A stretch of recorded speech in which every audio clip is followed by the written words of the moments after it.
28 বছর একটা কোপাবিহীন থাকা দল যদি আমাদেরকে 19 সালে কোপা দিচ্ছি, আমরা 2020 সালে অলিম্পিক গোল্ড মেডেল দিচ্ছি, 2013 সালে কনফেডারেশন কাপ জিতছি, 2016 সালে অলিম্পিক গোল্ড মেডেল দিচ্ছি, এতগুলো অর্জন আমাগো 2000 সালের পর থেকে আমাদের 7টা ট্রফি। আর তাদের ফাইনালি সীমা ওটা কি টিনের কাপ না কির কাপ, যাই হোক যে জানি না, ওটা তারা যখন কোপা জেতে তখনই ওটা অনুষ্ঠিত হয়, আমরা জিতলে আর হয় না। ঠিক আছে, ওটার হিসাব বাদ দিলাম। তারা 2টা কাপ জিতছে, একটা কোপা একটা বিশ্বকাপ। তারা বর্তমানে ভালো ফর্মে আছে, এটা আমরা মানি। আমাদের খারাপ সময় যাইতে আছে, ঠিক আছে, কিন্তু তারা এই 2টা কাপ জিততে যদি আমাদেরকে এই 2000 সালের পর থেকে 7টা ট্রফি আমরা জিতছি, আমাদের যদি বলে সব বাপদাদার অর্জন, তাইলে তারা কি, তাদের অর্জনটা কি? তারা তো 28 বছর আগে তাদের অর্জন সবকিছু, তাহলে তাদের অর্জনটা কি? কই আর্জেন্টিনার কোনো ভাই আছেন এই প্রশ্নের উত্তর দেবেন? এদিকে আসেন। আচ্ছা, ব্রাজিলের এই খেলা দেখে আমরা হতাশ, যেহেতু আমরা আশা করছিলাম উরুগুয়ের সাথে ব্রাজিলকে ফেভারিট ধরা হয় নাই। সবাই জানে যে উরুগুয়ে ভালো একটা শেপে আছে এবং ব্রাজিল লাস্ট 11টা ম্যাচে 3টা জয় পাইছে মাত্র।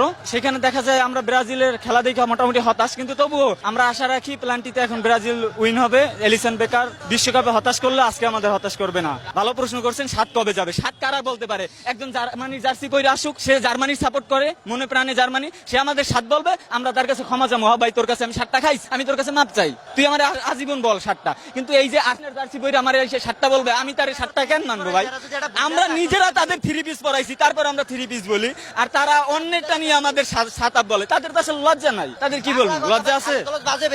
আপনিও জানেন, আমিও জানি, বাংলা একটা প্রবাদ আছে, চোরের মায়ের বড় গলা। 1978 সালে কি করছে এটা তো সবাই জানে। আমাদের ডিফেন্ডারের ঘুমের ওষুধ খাইয়ে ম্যাচ জিতছে, এরা সবাই জানে। কি জানে না জানে? 22 সালে কাতার বিশ্বকাপে কুম্মির দেখি ডিমেরিয়া পেনাল্টি পাইলো, এটা আপনারা দেখছেন ফাইনাল ম্যাচে। আর বিনি জুনিয়র আমাদের পেনাল্টি পায় না, পরে আইসা কনমেবল মাপ চায়, নাটক করে যে আমাদের ভুল ছিল।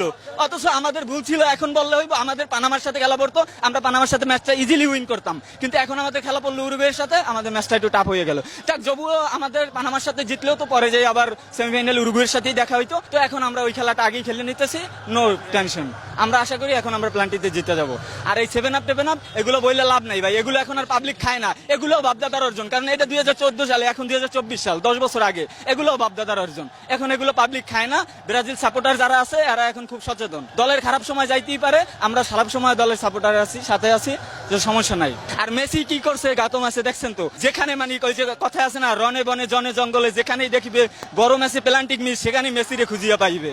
মানে বড় ম্যাচে প্ল্যান্টিক মিস মানেই মেসি, কোনো কথা নাই। 2016 সালের কোপা, 2022 সালে 24 সালের কোপা, বড় ম্যাচের প্ল্যান্টিক মিস মানেই মেসি। আর 3-4 ম্যাচ ধরে মেসি মানে ক্লিন শিট রাখতে আছে। আমরা আশা করি আগামী আর্জেন্টিনার ম্যাচগুলো মেসি ক্লিন শিটের ধারা অব্যাহত রাখবে।